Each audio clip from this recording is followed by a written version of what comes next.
Blue Lock just dropped a wild chapter today. In this chapter we saw the Blue Lock players going on a killing spree, but to know more, you will have to wait, but trust me, there is a ton more stuff, so get ready.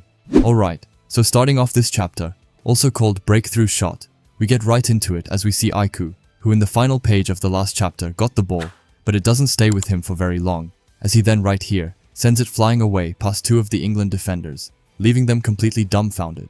The commentators who are watching this scream out that Aiku is making a swift and decisive forward pass. We then continue to follow the ball, which has now landed at Shido, who does some sort of bunny jump to trap it. With the ball now in his possession, he looks forward super determined as he then says, "Goal," over and over again. But sadly before him, there are already 3 England players who have come to put a stop to him.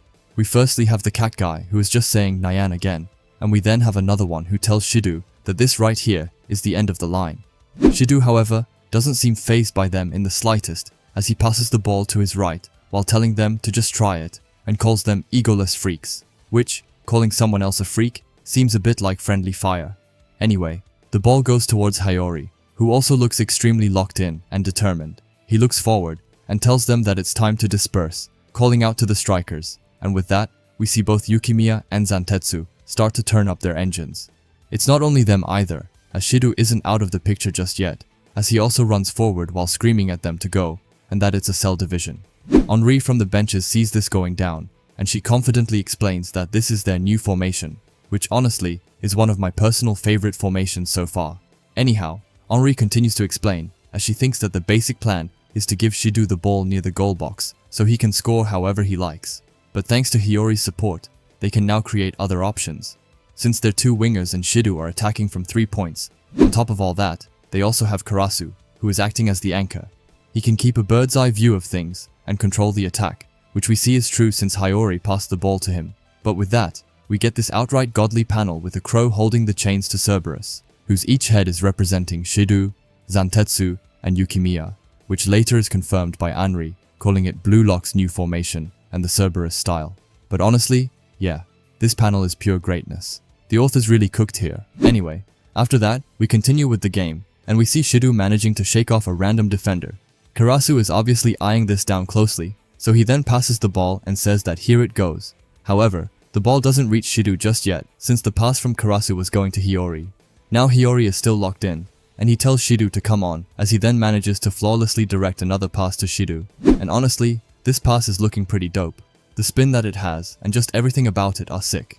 It's not just me either who thinks that way, as Shido, as he looks extremely manic, tells Hayori that it's just lovely, but suddenly out of nowhere, he starts to look shocked. And that's because Agi has, out of nowhere, appeared right by him, putting his hand on Shido's chest to try and block him from going further.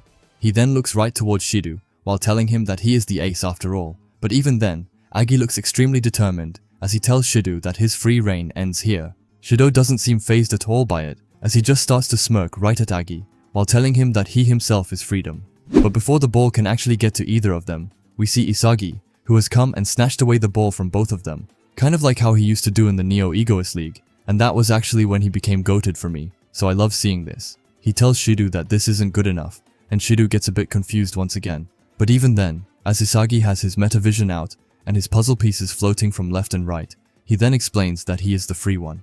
Agi looks like he has just seen a ghost, as it doesn't seem like he had added Isagi into his plan, while Shido is just outright annoyed by Isagi, which I don't blame him for. But right after that, we head into Isagi's big brain, as he explains that it was just as he planned.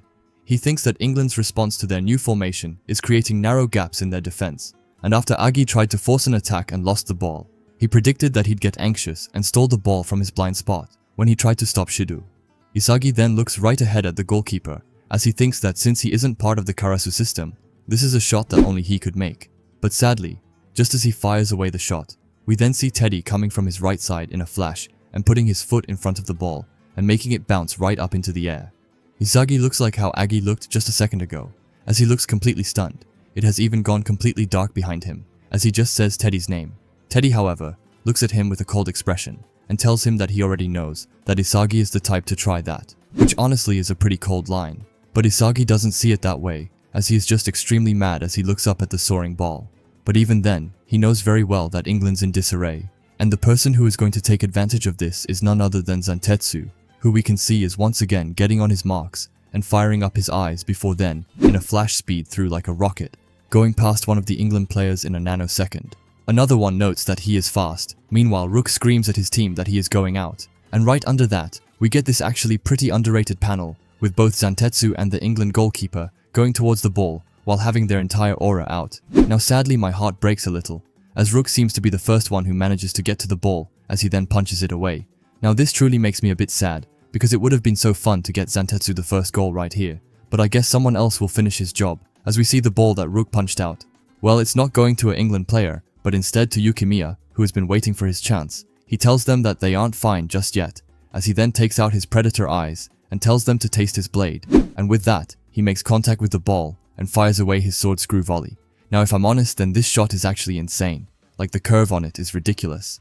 We also see all of the players just looking at this with their eyes glued to the ball, while Isagi looks confident, while he tells Yukimiya to stab them, and once again calls him a sinking ship. While he is watching the shot, he starts to analyze it by saying that Yukimiya lobbed the ball over the extended goalkeepers and defenders, thinking that this is Yukimiya's original breakthrough shot. Now I know that I pretty much already said this, but this shot was insane. Just look at the sword on the ground of the goal. Like Yukimiya can just do that. He just summoned a real sword out of thin air. But honestly, this was pure cinema. With that, we instantly see the Japanese crowd celebrating, while the England crowd looks to be a bit sad. But Isagi on the other hand knows very well that their attack power is now evenly matched. And with that, we also see this super amazing panel with Zantetsu and Yukimiya celebrating their somewhat joint goal together, and I actually couldn't be any happier for the two of them.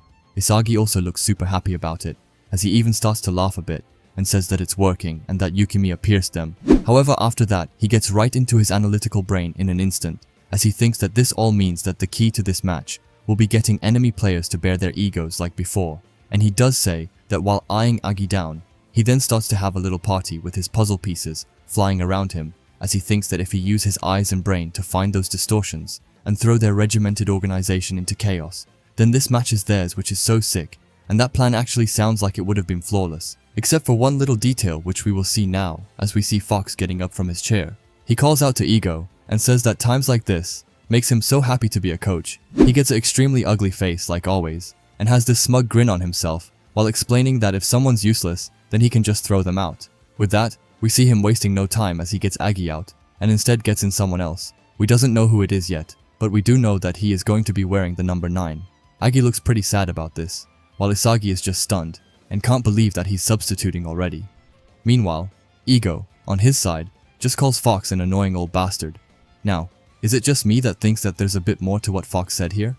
I believe that this situation has happened before, but instead Ego was like Agi is now, and he is the person that Fox once called useless and substituted out. We do know that Fox was his previous coach, and that dialogue just seems a bit strange if it doesn't have a deeper meaning and backstory between him and Ego. But who knows? I might be reading too much into it. Anyway, this chapter was great. I really did enjoy the goal, and I'm extremely happy that at least Yukimiya got it. In a perfect world, it would have been Zantetsu who would have gotten it, if you ask me. However, I do think that giving it to him is a bit risky since, well, not a lot of people care for Zantetsu, which I truly think is sad, as he deserves a ton more love. Now onto Agi, as it really sucks to see him leave.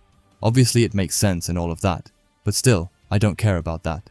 I just wanted to see Agi playing, like I have been excited since the end of the Manshine match, which is like 150 chapters ago, and now for what?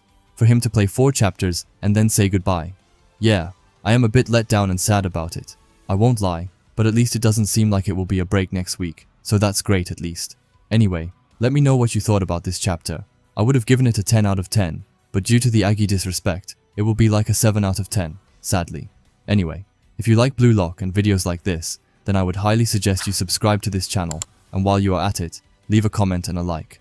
Also, if you can, hype the video down below, as it helps out with the algorithm a ton. And if you are curious to see another video of mine, then please watch the video that will be popping up on the screen now. Anyway, thanks for watching, and have a great day. Bye.